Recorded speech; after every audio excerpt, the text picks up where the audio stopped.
Chapter 1. The Silence After Midnight. It began, as many things in the English countryside do, with a sound that should have rung, but did not. At precisely midnight, the old bell tower of Lowmere Abbey was expected to chime once, as it had for over 300 years, not loudly, not for ceremony, but out of tradition, a single note tolling across the moors to mark the passing of the day.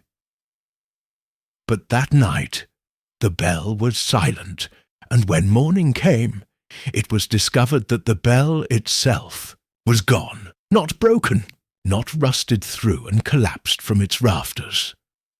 Gone, vanished. The discovery was made by Mr. Ernest Grange, steward of the estate, who was inspecting the grounds before the arrival of Lady Astwell's guests for the annual Easter retreat. Grange, a thin man with a permanently furrowed brow and a deep respect for punctuality, did not believe in nonsense. But when he climbed the spiral stair and reached the open belfry, he found himself staring into emptiness. The bell, a £200 cast-iron relic inscribed with the motto Veritas Vincit, had simply disappeared. The wooden beams were intact, no signs of forced removal, no rope frayed, no dust displaced. Only the iron bracket remained, rusted and dangling, as if the bell had never been there at all. Lady Astwell, a widow of notable pedigree and an unshakable belief in ancestral omens, declared it a bad sign. "I knew," she said, standing before the breakfast-room fireplace with her teacup trembling slightly, "that something wicked was coming. The air has felt wrong for days, the kind of wrong that no amount of boiled lavender can cure." Her niece, Madeline Venn, laughed nervously. "Perhaps it was only taken for repairs." Grange shook his head. "Impossible. I oversee all estate, maintenance. No one had permission, and no team has been scheduled for weeks. Someone removed it in secret and under cover of night." "But how?" asked Dr. Basil Ingram, the family physician and house guest, polishing his glasses with quick circular motions.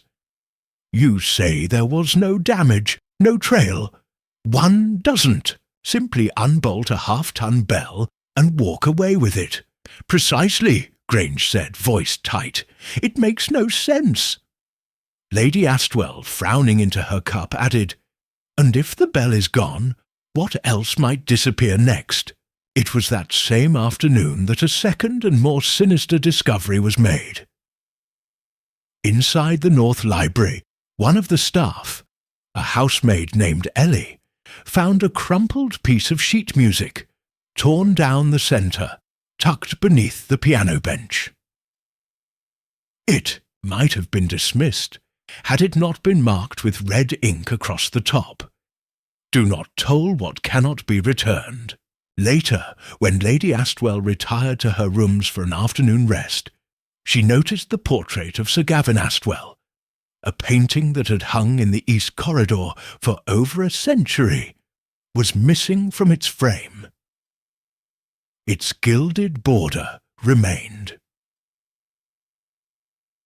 Ticucheur's canvas was gone.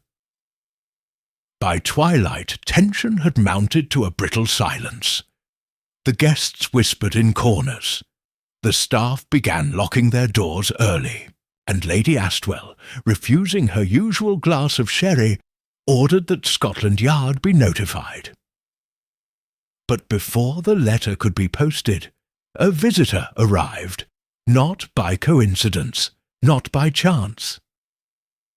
He arrived, as he always did, precisely when he was needed. It was after supper that Hercule Poirot stepped into the drawing-room of Lowmere Abbey. He was announced by Grange, whose voice was still shaking from the echo of a piano key that had, apparently, played itself moments earlier. Poirot entered without haste, his overcoat buttoned perfectly, his moustache immaculately waxed. He paused just inside the threshold, allowing the moment to settle around him. "Bonsoir," he said with a slight bow. "I understand you have lost something." Lady Astwell, seated in her armchair like a porcelain queen, blinked. "We've lost a bell, monsieur, and perhaps our peace of mind."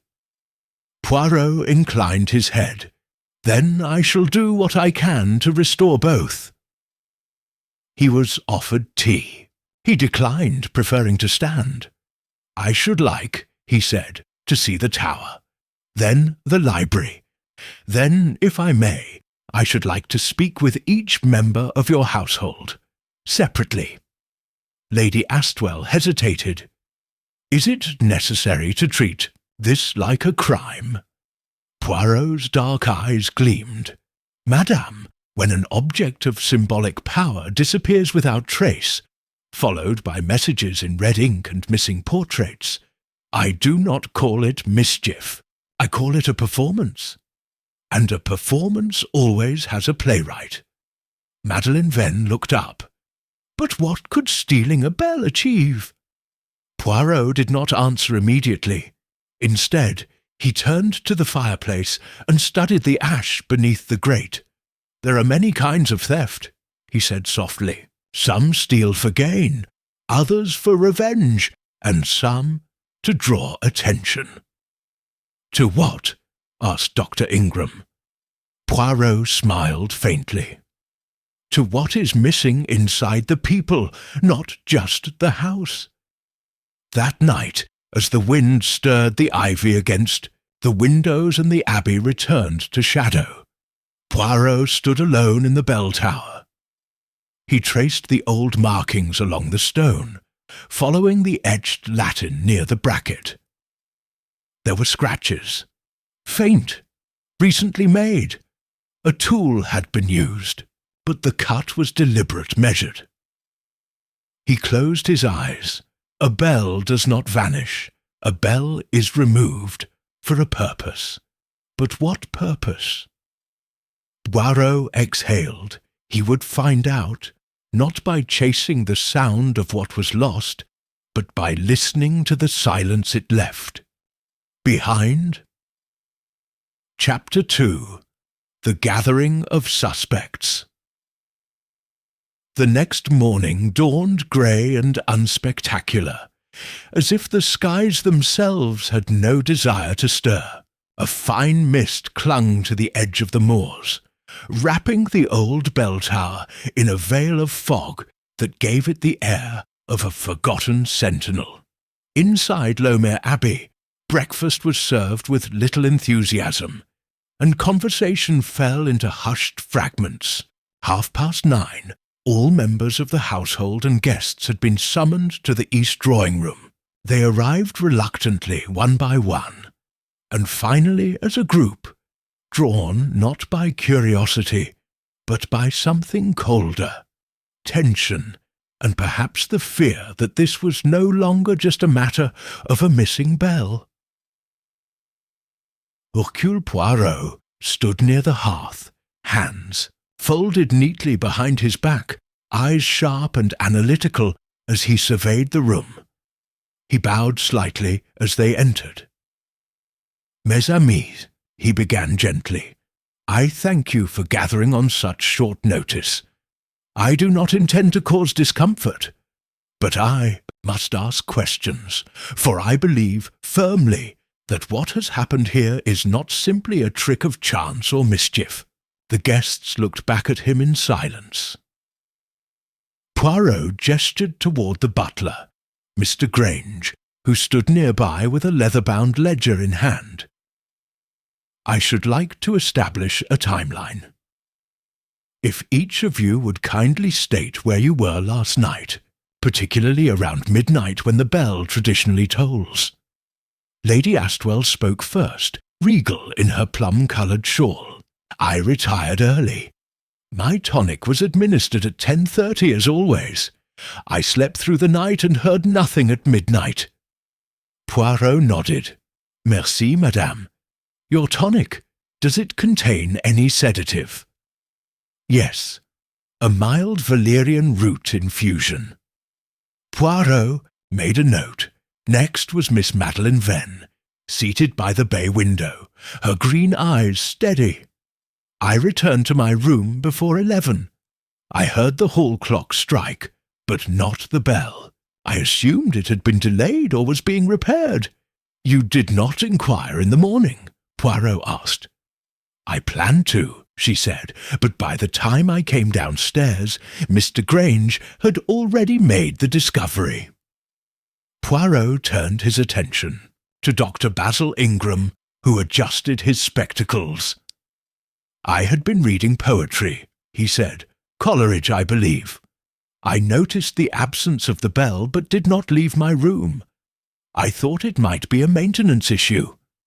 And you heard nothing unusual? No footsteps, no voices, nothing? Poirot nodded. Then to Mr. Ernest Grange, the steward. He stood stiffly, hands behind his back. As I've said, I discovered the bell was missing during my 6:30 grounds inspection. I climb the tower weekly. It's part of my routine. But that morning, the bell was simply gone. During the night? Poirot asked. Grange hesitated. I thought I heard something, a metallic sound, but it wasn't enough to raise alarm. It could have been a coal bucket or a latch. Poirot said nothing for a moment, then turned toward the last in the room, Miss Ivy March, Lady Astwell's companion. Her sharp features were set in a rigid expression. I was writing letters in the west sitting-room, she said, until about 1 in the morning. You were alone? Poirot asked. Yes.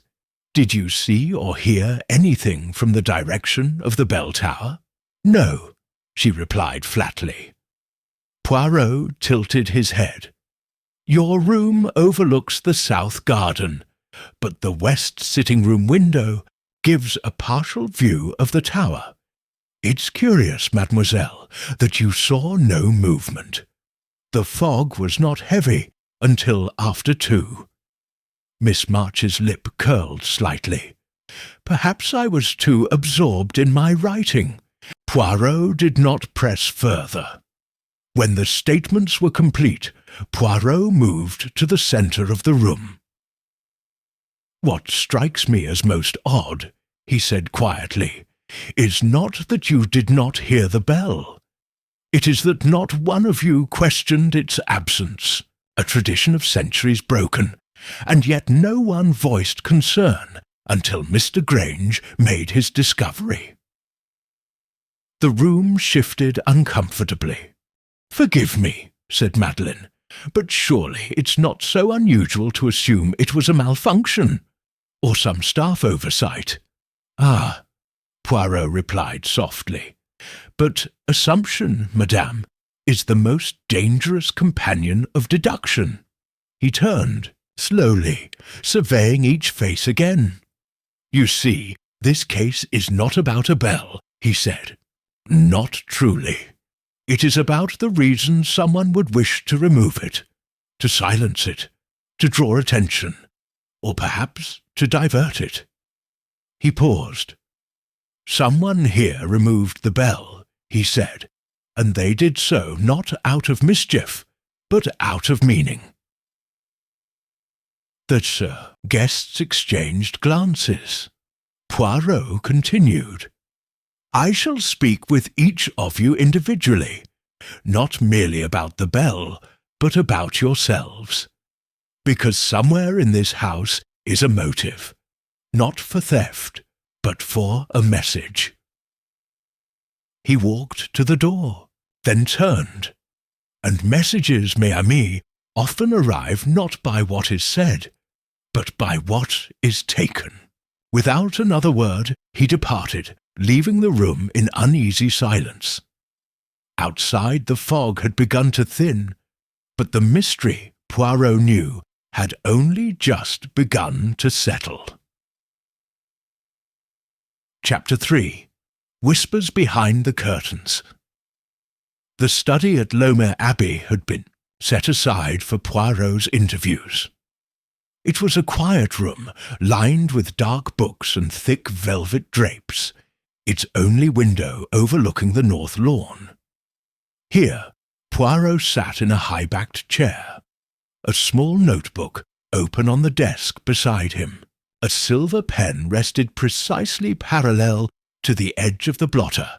He began, not with the guests, but with the staff. "Let us begin," he had told Mr. Grange, "with routine." Ernest Grange, steward of the estate for nearly 2 decades, entered. First, his expression taut but professional. "Please, monsieur." Poirot gestured to the armchair opposite. "Tell me again, in your own words, the events of the morning you discovered the bell was missing." Grange recited without embellishment. 6:30. I walk the grounds, check the sheds, inspect the gate. I end at the bell tower. Always. That morning I climbed the steps and saw the bell was missing. Poirot watched him closely. No tools, no debris. None. Only the iron bracket. It was clean, as though something had been deliberately removed, not broken. You mentioned, yesterday you heard a metallic sound during the night. Grange hesitated. Yes, a sort of clink, not loud. It came from outside, but I didn't investigate. Why not? I thought it could have been the weather. A loose shutter. We've had wind these past nights. Poirot scribbled a note. And the bell mechanism. When was it last inspected? Last month. I personally saw to it. It was in working order. Poirot gave a slight nod. Very good, monsieur. That is all for now. Grange stood, bowed stiffly, and exited. Poirot murmured to himself, a man of structure, but perhaps too precise in his facts. The sound he heard, he categorizes it, he explains it away, but it remains. He rang the bell. Miss Ivy March entered next. She was not the type to fidget, but she moved as though she would rather not sit at all. "Understand," Poirot began, "that you were writing letters in the west sitting-room until 1 o'clock." "Yes," she said curtly. "I often write late." "May I ask, to whom?" She blinked. "Friends? Family? It hardly seems relevant. And yet," Poirot smiled, "human behaviour is always relevant. The details, however trivial, they form the pattern." "I have a cousin in Oxford," she said reluctantly. "A widow I correspond with." Poirot jotted something down. "Say you saw nothing from the sitting-room window?" "No," she replied. "There was mist." "At what time?" She paused. "Just before I went upstairs, around 1. "And did you lock the sitting-room door when you left?" She tilted her head. "No. Why would I?" "Curious," Poirot said softly, "as Grange reported it locked when he passed by before dawn." "I don't recall locking it," she said. Poirot gave no reaction. "That is all, mademoiselle, for now." As she rose, she added, "I assume you're here to solve a theft, not embarrass the household." Poirot looked up, unbothered. "Theft is never only about objects. It is about intent, and that, I promise, I shall uncover." After a short break, Madeleine Venn arrived.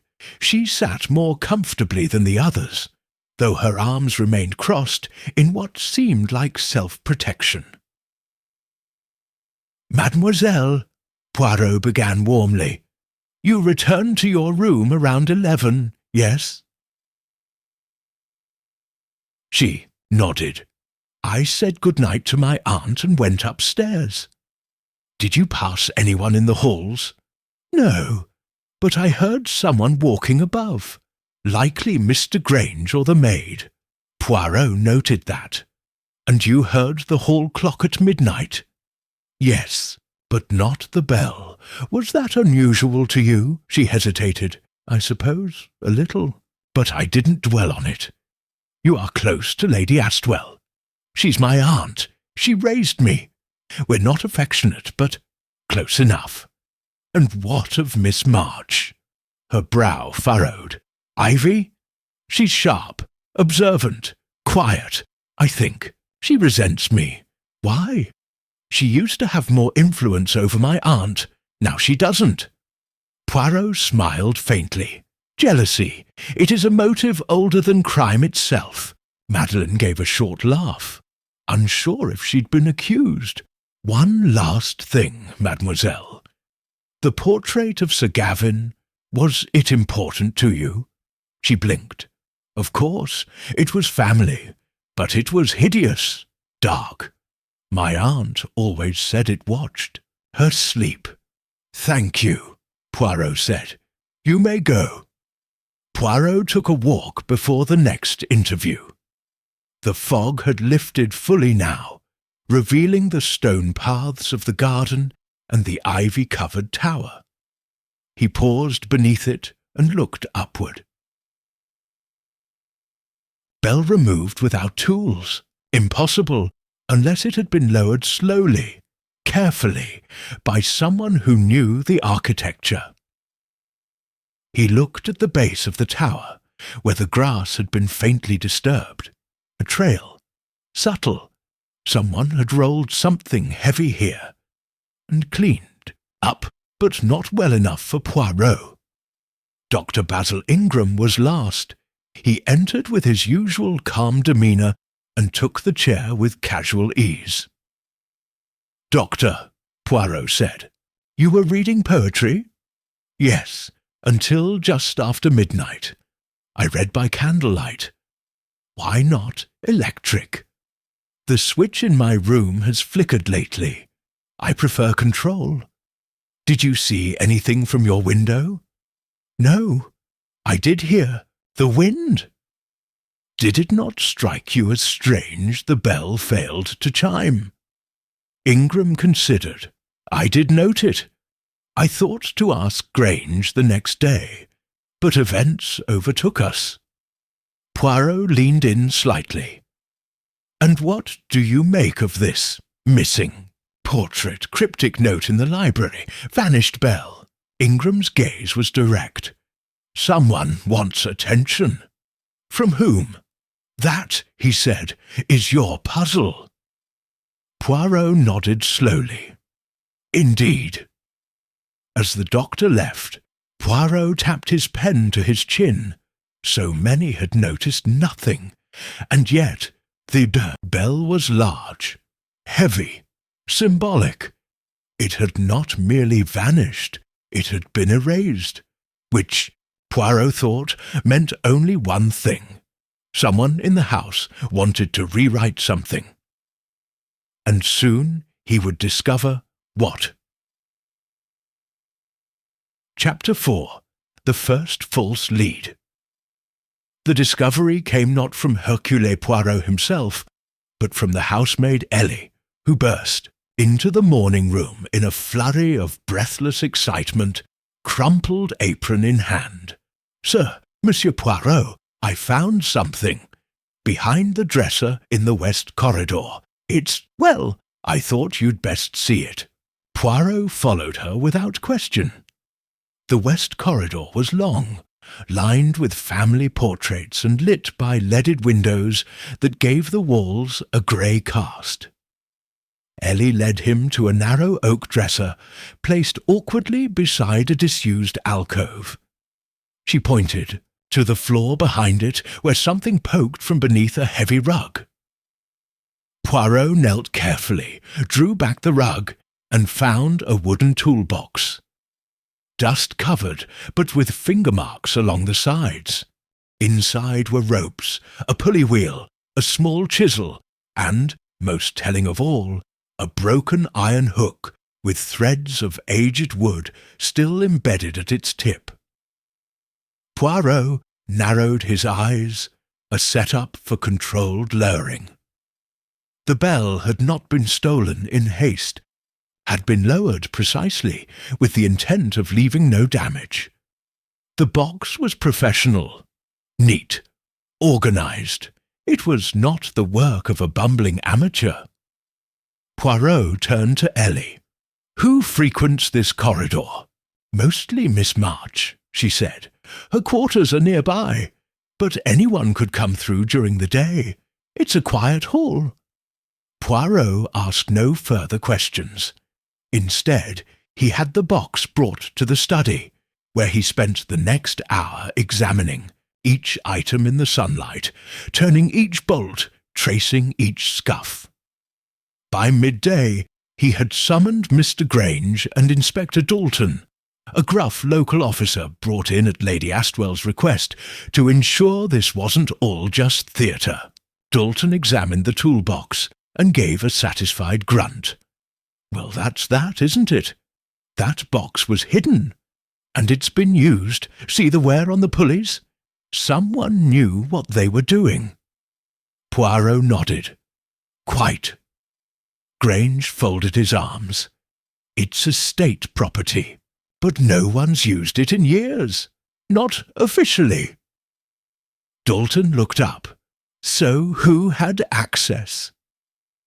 Grange's reply came faster than Poirot liked. "Anyone on the ground staff. But Ivy March, she asked about equipment last month. Said she wanted to repair a curtain rod." Dalton straightened. "So she had reason to take the tools." Grange nodded. Poirot said nothing. Dalton turned to him. "Well, Monsieur Poirot, that puts her right in the centre of it, doesn't it?" Poirot walked slowly to the window. "It is interesting, yes. Convenient, even." Dalton frowned. "You don't agree?" Poirot turned. "I agree it is evidence, but evidence, mon ami, is not always truth. Sometimes it is left. Sometimes it is arranged." Dalton's frown deepened. "You think someone planted this?" Poirot smiled. "Perhaps. Or perhaps the guilty party merely wished it found at the right moment." That afternoon Poirot requested that Miss Ivy March join him in the study. She entered with cautious poise, her eyes landing instantly on the open toolbox laid across the table. "I see," she said dryly. "And I suppose I'm to be interrogated." Poirot gestured to a chair. "No, mademoiselle, you are to be listened to." She sat. Poirot folded his hands. "Miss March, you asked Mr. Grange about curtain repairs some weeks ago." "I did," she admitted. "The guest-room drapes had slipped a hook." "And you required pulleys and chisels to fix this?" She flushed. "Of course not. I only asked where to find small nails. I never touched that box. Yet your name has been associated with the corridor in which it was hidden." She looked at him, suddenly tired. "You think I took the bell?" Poirot remained silent. "I didn't. I've lived in this house for 8 years. I've never stolen anything. I've never even entered the tower." "And yet," Poirot said gently, "you were awake. You were alone. And now the only known tools with which the bell could have been removed without damage are found near your quarters." Her voice was quiet. "It looks bad." "Yes," Poirot agreed. "It looks very bad. But you don't believe it," tilted his head. "What I believe, mademoiselle, is that guilt often has a scent, a heaviness, and you do not carry it, not as the others might wish us to think." She raised her eyebrows. Poirot leaned forward. Someone wants me to believe you are guilty, which makes you either a threat or a convenient scapegoat." He paused, then asked softly, "What are you not telling me?" Ivy was silent for a long time. Then, with a brittle voice, she said, "Madeline left her room that night." Poirot's eyes narrowed. "Ah, I saw her," Ivy continued, "from the library window, just past midnight. She crossed the lawn. I thought nothing of it then. She often walks to calm her nerves. But she never mentioned it. Not once." "Merci, mademoiselle," Poirot said. She stood, eyes still guarded, and left the study. Poirot turned to the open toolbox. He looked at the broken hook and smiled. That evening, as the mist returned to Lomere Abbey and the dinner bell rang from the servants' hall, still lacking the midnight bell to echo it, Poirot retired early to his chamber. He sat in a cushioned armchair, legs crossed, eyes closed. The false lead had arrived. It was well crafted, too well. The bell had not been removed in haste. It had been lowered precisely and erased, but the clue pointing to Ivy March, too perfect. Someone wanted her suspected. But Poirot's little grey cells whispered another name. And if his instinct was correct, this was no longer about a missing bell. This was about a crime still unfolding. Chapter 5. The Psychological. Game Poirot was never one to rush an accusation. He knew that truth often resided not in hard evidence, but in reaction, and so, with the clues arranged like chess pieces before him, he chose not to confront, but to provoke. That morning, breakfast was served in the smaller dining room. Lady Astwell's preference when tensions were high and the household needed, as she said, containment. Poirot took his seat at the far end of the table, dressed as impeccably as ever. He smiled warmly at each guest, his napkin placed with surgical precision. And then, without preamble, he said, "I have received a telegram from London. The bell has been found. The effect was electric." Madeline Venn dropped her spoon into her teacup. Dr. Ingram straightened with an audible breath. Ivy March, at the sideboard, froze mid-pour of coffee. Lady Astwell set her toast down delicately. "Found? Where?" Poirot sipped his tea. "Abandoned near the river, wrapped in canvas and left beneath a bridge. Quite undamaged. Who would do such a thing?" Lady Astwell asked, her voice rising. "That," Poirot said, "is the question, madam. But I believe the answer is already within this house. Boo, let the silence expand." Then he stood. "If you will permit me, I shall take a stroll around the tower once more. There is something about silence, you know, that makes men remember what they tried to forget." And with that he departed, leaving unease in his wake. Outside, the air was crisp and the skies overcast. Poirot walked the perimeter of the bell tower slowly, pausing every few paces to look up, to observe the vines clinging to the stone, the disturbed grass below the frame. He was not looking for a new clue. He was looking for eyes watching him, and he found them. From the upstairs library, a face moved swiftly out of view as soon as he looked up. Madeline. Interesting.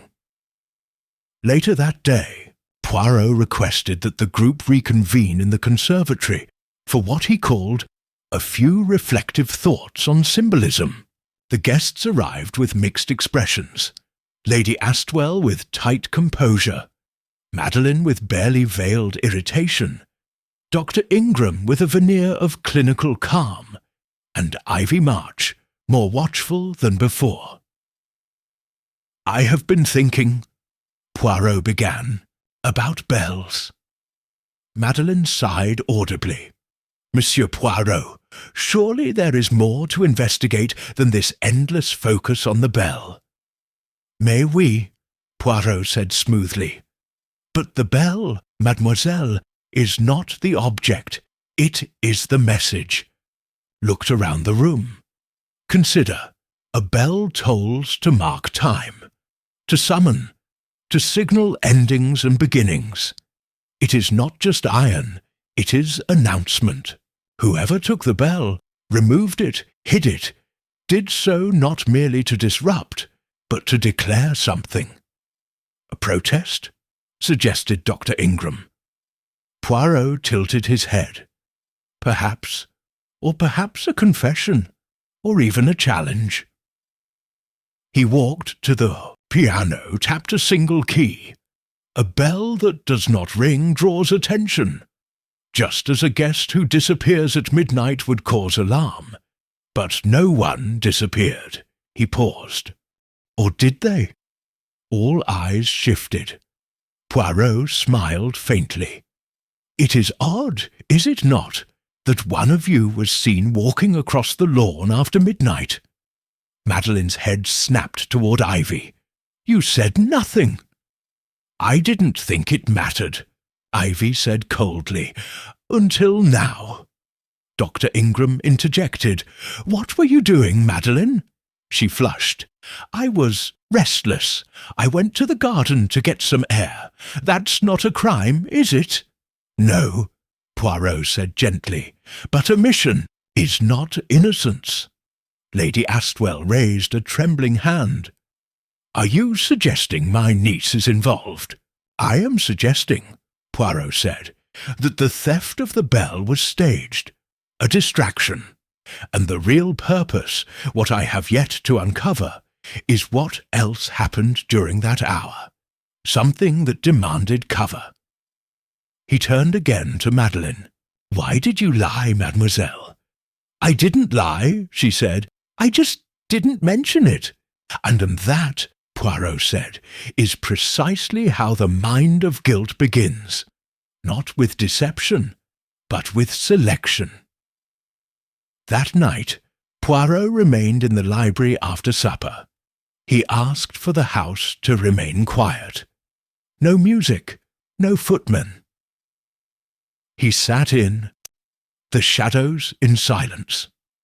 At 10:30, he heard soft footsteps. Someone entered. "Madeleine." She walked slowly to the shelf, removed a book, and opened it, not to read, but to retrieve something. A small envelope. Poirot stood, suddenly illuminated by the lamp he had covered with a silk handkerchief. "Bonsoir, mademoiselle." She froze. "Careless," he said, stepping forward. "To return to the scene, but not uncommon. Criminals often revisit the places that stir their nerves." She said nothing. He took the envelope gently from her hands. Inside, a torn sketch of the bell, with red ink marking its removal. "Did you draw this?" Her mouth opened, but no words came. Poirot sighed. "You were not trying to steal. You were trying to send a message, but not to me. To my aunt," she whispered finally. "She needed a wake-up call. A bell to toll what you could not say aloud." She nodded. "I wanted her to see me, to stop treating me like I was still a child." Poirot studied her carefully. This was elaborate and desperate, but not murderous. Not yet. She looked up. "Yet?" Poirot stepped closer. "Because I believe your actions, though misguided, have revealed something deeper. You're not the only one hiding a motive, and someone, I fear, has taken your distraction and used it for something far worse." He left her there, trembling, alone in the flickering firelight. The bell had been a ruse, but the real crime, Poirot now knew, was still hidden behind the curtain, and it was time to pull it down. Chapter 6. The Second Shock. The following morning broke with an unnatural stillness. Even the wind, so common on the moors, seemed to hold its breath. Lowmere Abbey awoke slower than usual, as if the house itself sensed something was wrong. It was Ellie again who screamed first. Poirot was already awake. He had slept no more than 2 hours, having spent the night reviewing sketches, statements, and contradictions in his notebook. But at the sound of that shriek, sharp, startled, real, he rose at once and moved swiftly toward the east wing. She was standing at the threshold of the solarium, hands over her mouth, pointing. Poirot stepped past her and stopped. Dr. Basil Ingram was seated in a chair by the far window, arms slack at his sides. His eyes were open, unblinking. The morning sun, pale and cool, caught the reflection of the glass tumbler on the table beside him. It was tipped on its side, a puddle of dark liquid soaking into the tablecloth. On the floor, beneath the chair, lay a leather-bound journal, its edges scorched as though it had been partially burned. Whoa! Moved slowly, carefully. He knelt by the body, placed 2 fingers at the man's neck, and waited.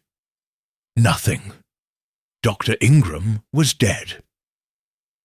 Inspector Dalton arrived 20 minutes later. He took one look at the scene and turned pale. Poison! Poirot nodded.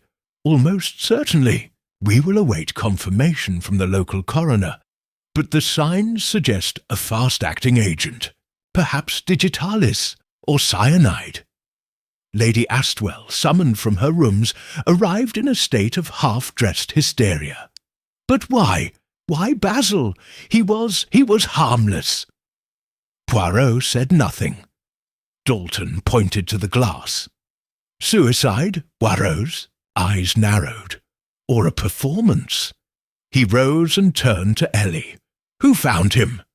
I did, she said, shaking. I bring the tea every morning. He liked to write in here. He kept notes, reflections. He said the light helped him think.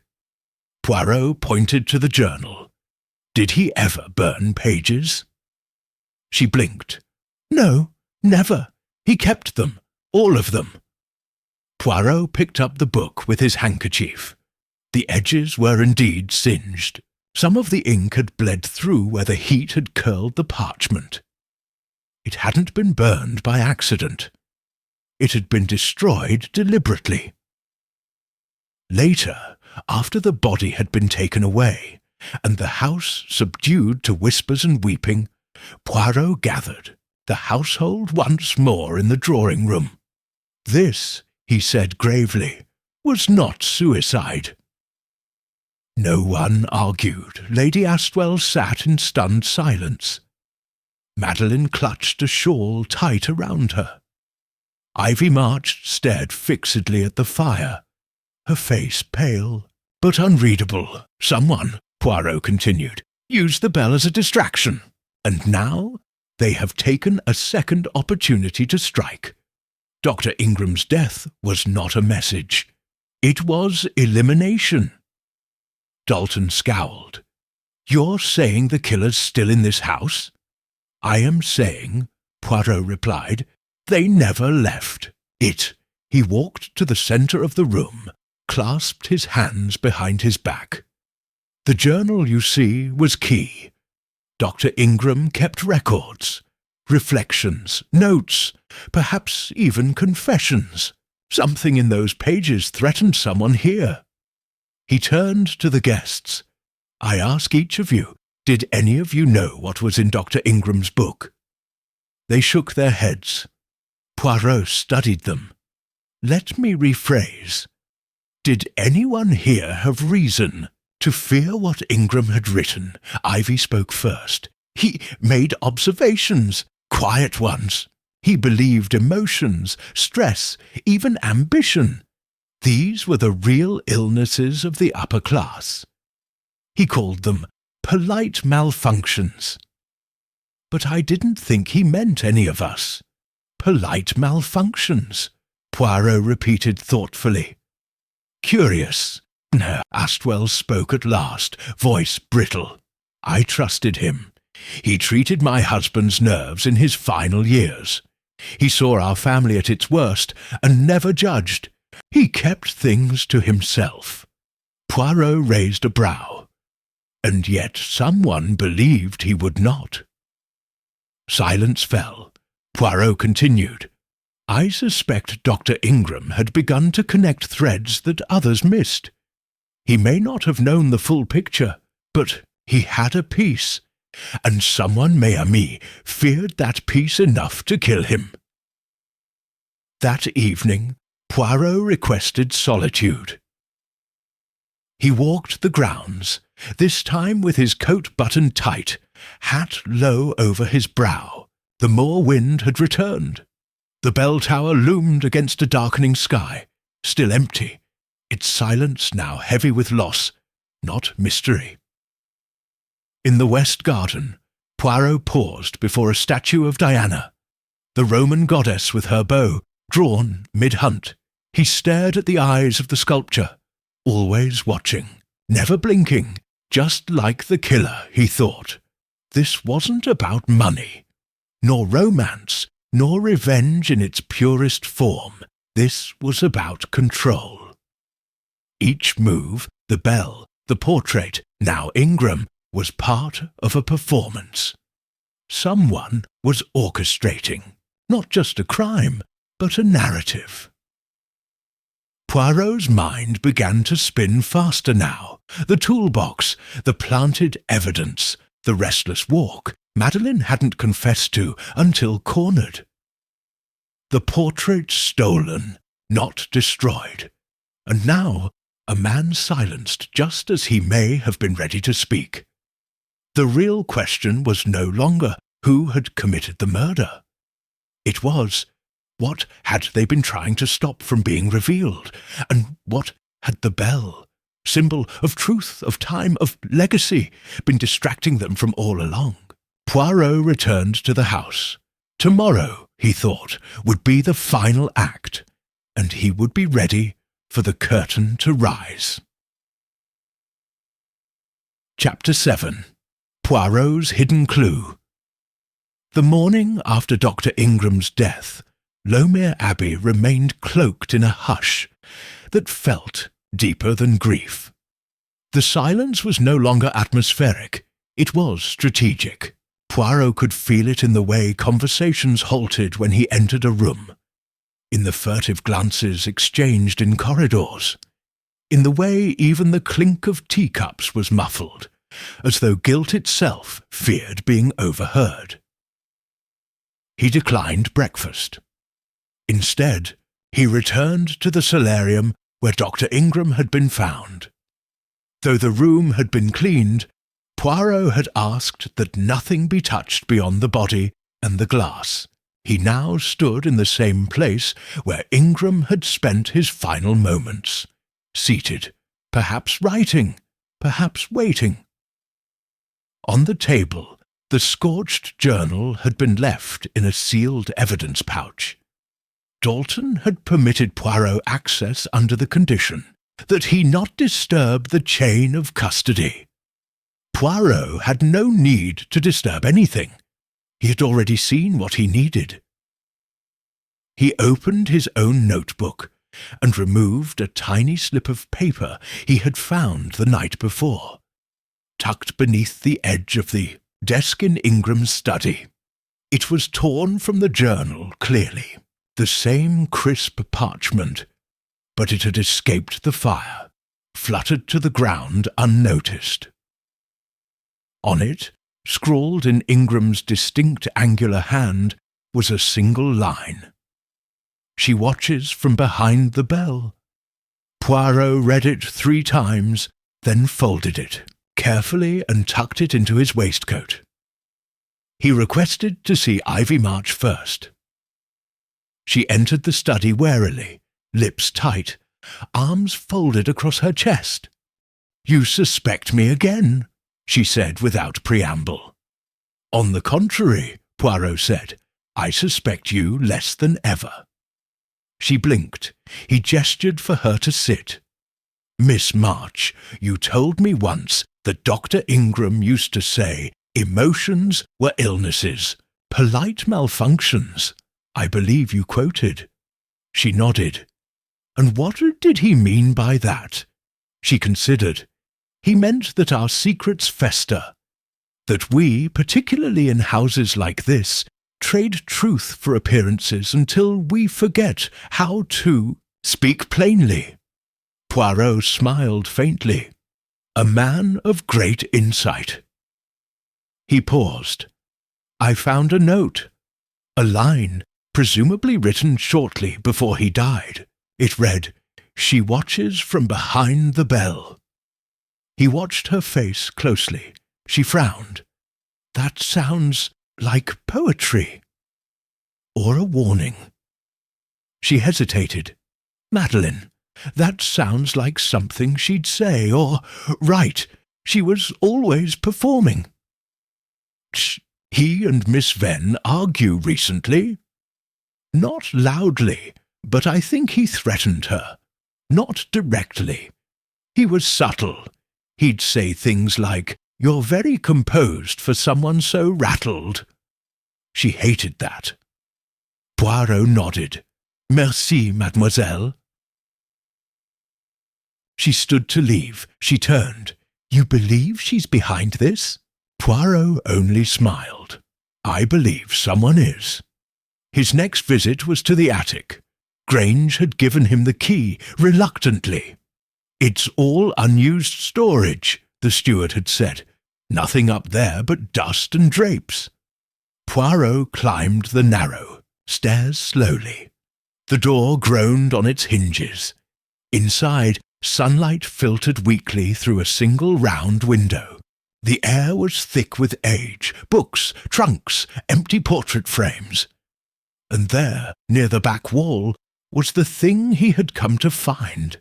A canvas, rolled, unmarked. He unrolled it with delicate fingers. It was the portrait of Sir Gavin Astwell, missing since the night of the bell's disappearance. It had not been taken far, only hidden. But more than that, it had been altered. A streak of paint, red and quick, now cut across the old man's mouth. The eyes had been darkened, shadowed, almost accusing, and behind his head a faint circle had been painted in dull grey, where the bell once would have hung. Poirot stared. She watches from behind the bell. Someone had changed this painting deliberately, not as vandalism, but as symbol. A metaphor embedded in oil and canvas. Someone had embedded a story here, one of control, silence, guilt, and performance. This was not just about removing the bell or killing Ingram. This was about silencing history, rewriting it, controlling the narrative of the house. And that someone, Poirot now knew, had a deep understanding of theatricality. Only one guest possessed that particular blend of repression, resentment, and flair for metaphor. Back in the study, Poirot laid the portrait across the long table. Dalton, summoned by telegram, entered as Poirot stood silently beside it. "This was found in the attic," Poirot said. Dalton squinted. "So? Someone hid it?" "No, someone painted into it." Dalton stared. "Why would they do that?"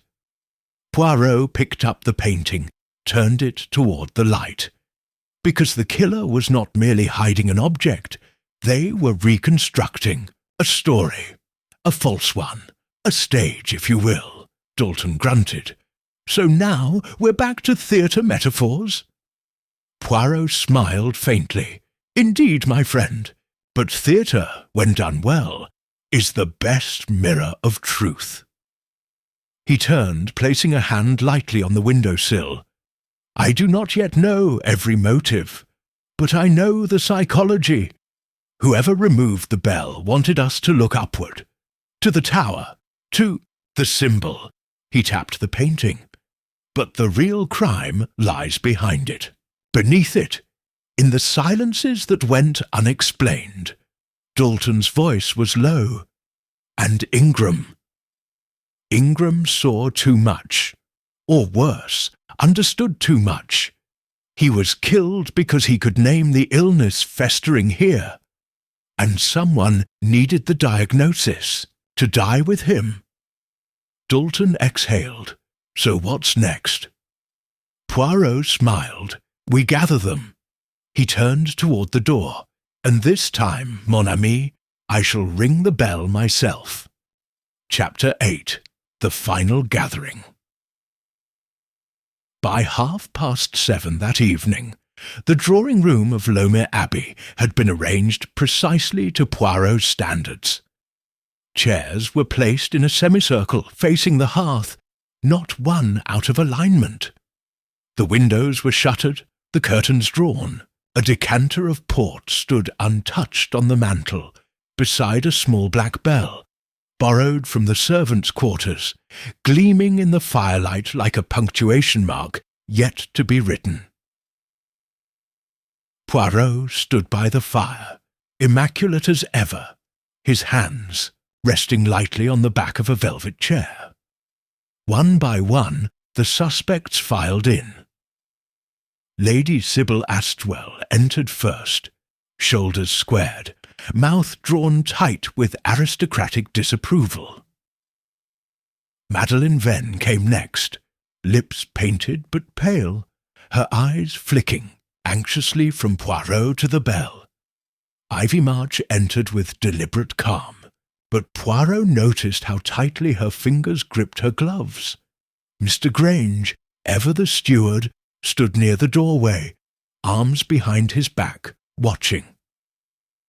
Finally, Inspector Dalton took a seat in the corner, notebook closed. He would not need to write. Tonight, he was here to listen. Poirot waited until the fire gave a quiet pop, and then he began. Mesdames et messieurs, he said gently, we have reached the hour of truth. No one spoke. Poirot paced once, just once, before the hearth. There have been 3 mysteries at Lomer Abbey.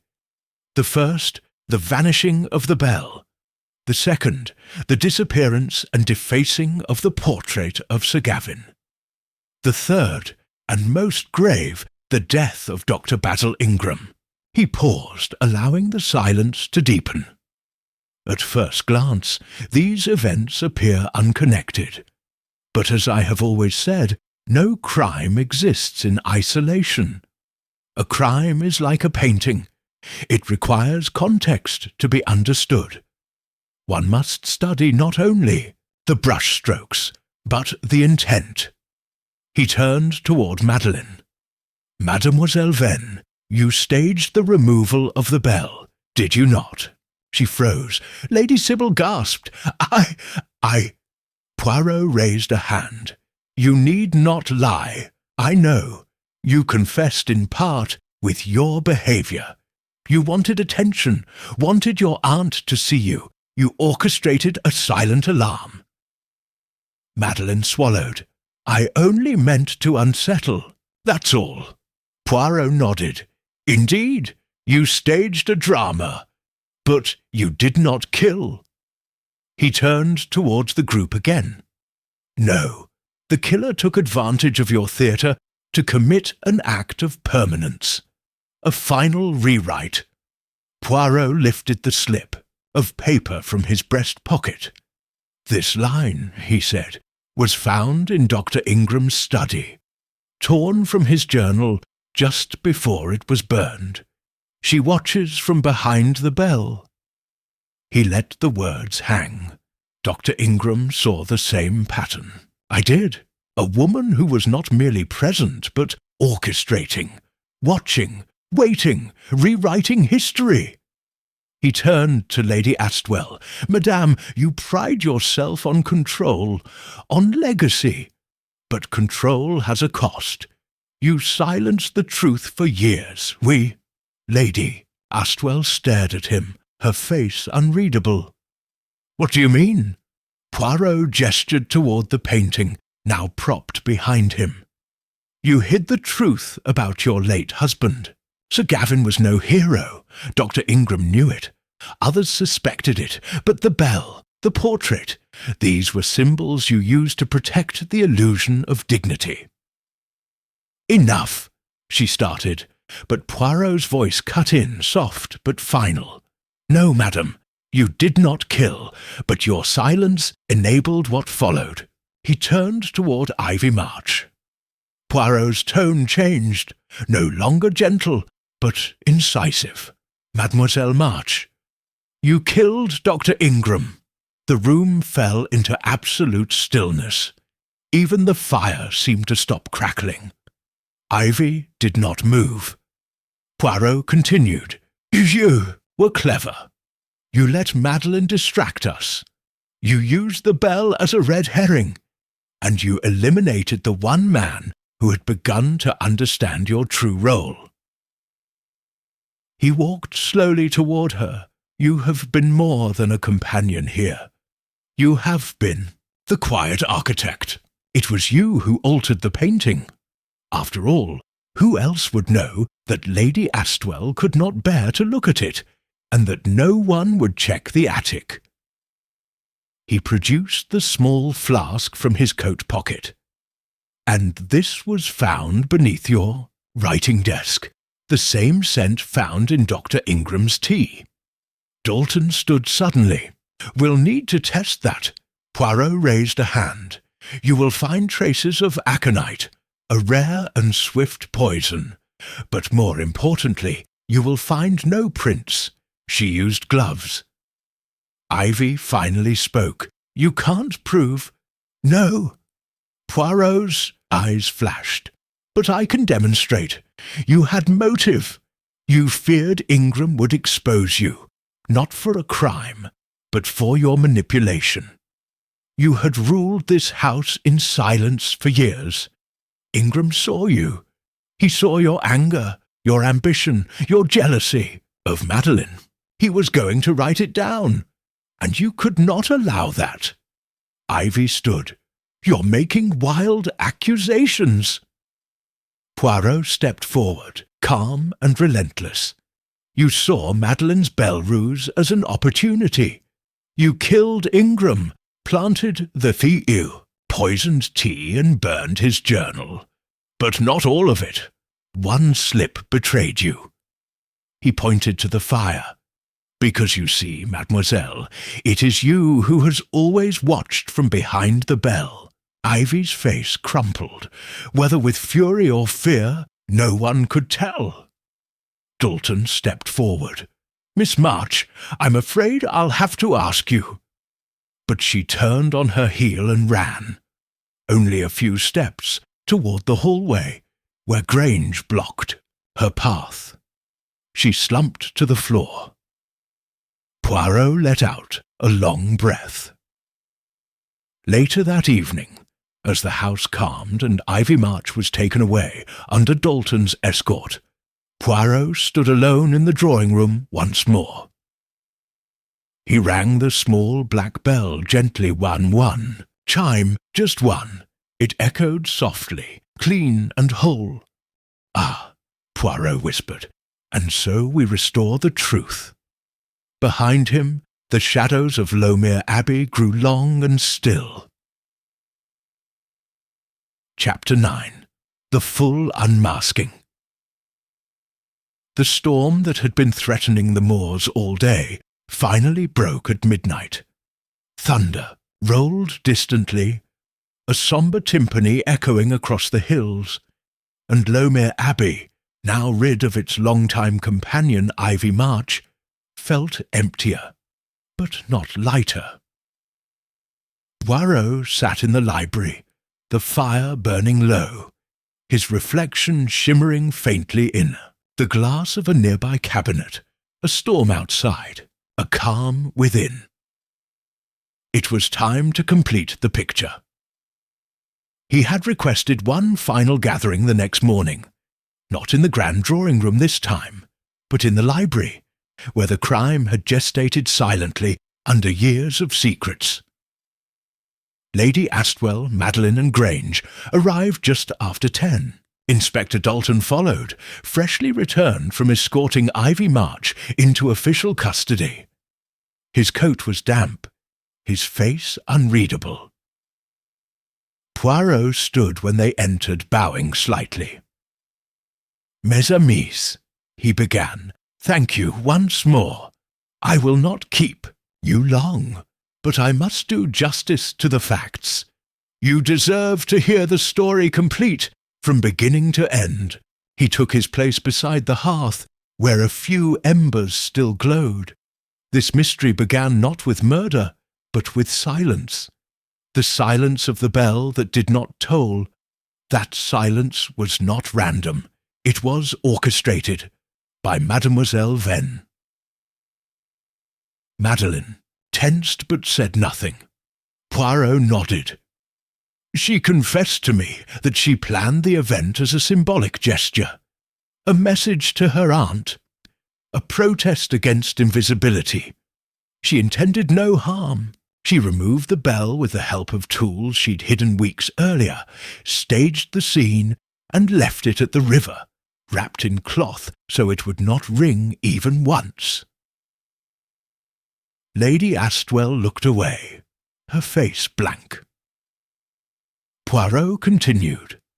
But her drama provided an opportunity for someone else, someone watching, waiting, and clever enough to seize it. Ivy March. He stepped toward the centre of the room. She had, for years, played the quiet companion, but she was not content to remain in the shadows. When Dr. Ingram began documenting household dynamics, he threatened to expose what she had spent years concealing. Her subtle manipulation of Lady Astwell, her resentment toward Madeline, her influence over the estate's decisions, and her disdain for the family legacy. Poirot turned toward the desk.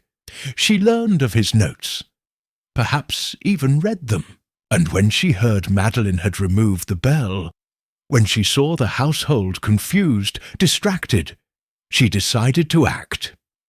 He pointed to the edge of the carpet. She brewed the tea herself that morning, poisoned it, delivered it to Ingram in the solarium. Then, knowing his journal might condemn her, she attempted to burn it, but only partially succeeded.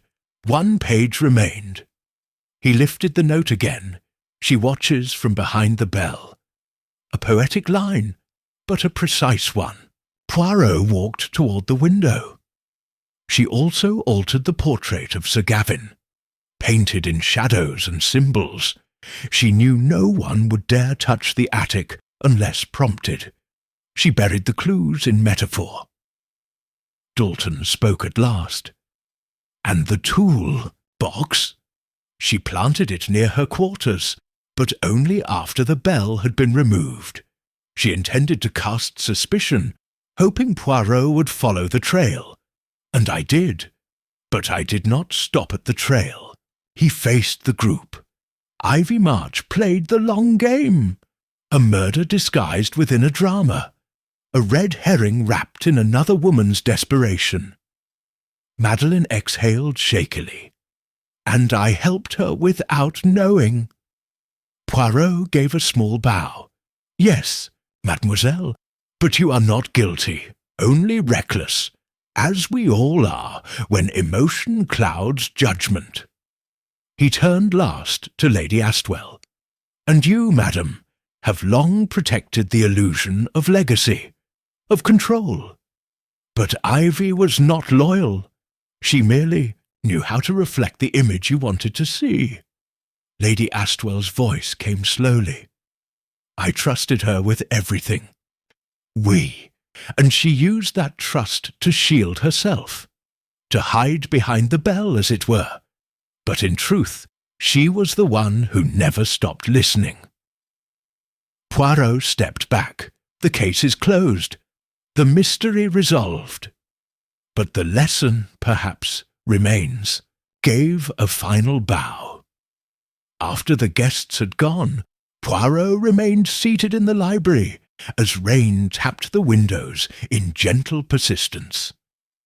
Dalton returned once more, standing by the door. You solved it, he said. But it's strange, feels more like unmasking a ghost. Poirot smiled softly. That is often what we do, mon ami. We chase shadows, only to discover they were cast by very human fears. Dalton crossed his arms. Think she'll confess? Already has, Poirot said, not with words, but with her actions. The moment she fled, she told us everything. Dalton nodded. And the bell? Poirot tilted his head. Let it remain silent. It served its purpose. It reminded us to listen for what wasn't being said. Dalton chuckled grimly. I'll remember that. That night, as the storm cleared and a pale moon appeared over the moors, Poirot sat by the hearth alone. The abbey was quieter now, not from fear, but from understanding. He touched the small bell beside his chair. It did not ring, but then again, some messages need no sound at all. Chapter 10. Outcome and Justice. 2 days later, Lowmere Abbey had begun its slow return to stillness. The bell tower remained empty, a blank stone crown against the grey sky. Though the physical bell had been recovered from its hiding place beneath the old stone bridge, Lady Astwell made no plans to rehang it. Some silences, she had murmured, should be preserved. Poirot understood. Ivy March had confessed. At last, not with tears or dramatic outbursts, but in the calm, clipped manner that had defined her presence in the house for nearly a decade. I couldn't let him do it, she'd said in her final statement. He was going to expose everything. The control I had, the things I whispered, the decisions I steered. I gave them dignity, structure. If he published that journal, it would all unravel. Dalton had taken her to London for formal arraignment. She did not request a lawyer. There was no need. Poirot remained at the Abbey for one final breakfast, at Lady Astwell's polite insistence. They sat in the sunroom, overlooking the dew-damp garden. The air was brisk, but the sun had returned, catching on the stone walkways and frost-bitten hedges in silver threads. "You will not ring the bell?" Poirot asked gently.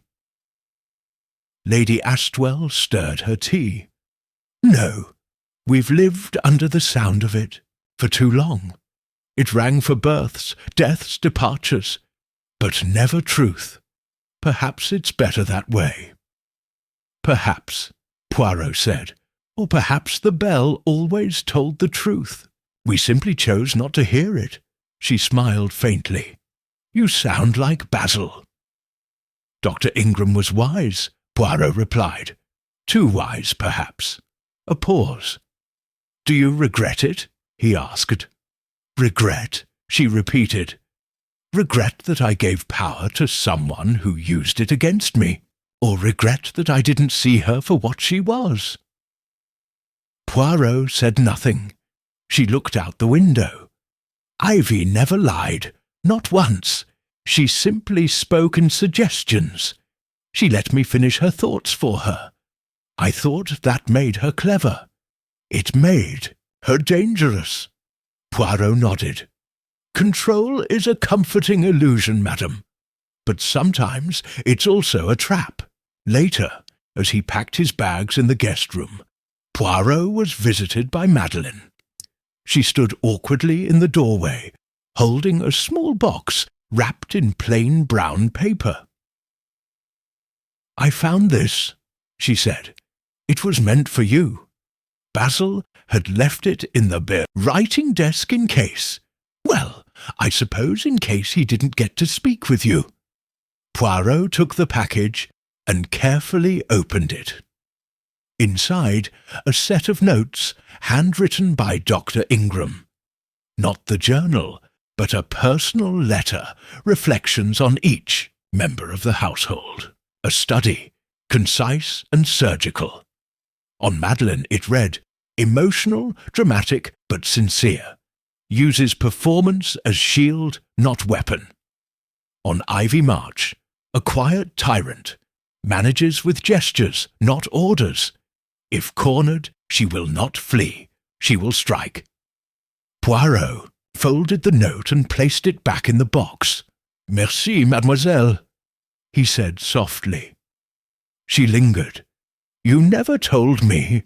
How did you know it wasn't me? After everything I'd done with the bell." Poirot smiled kindly. "Because you wanted to be seen. The killer wanted to remain invisible." She looked down, nodded, and left.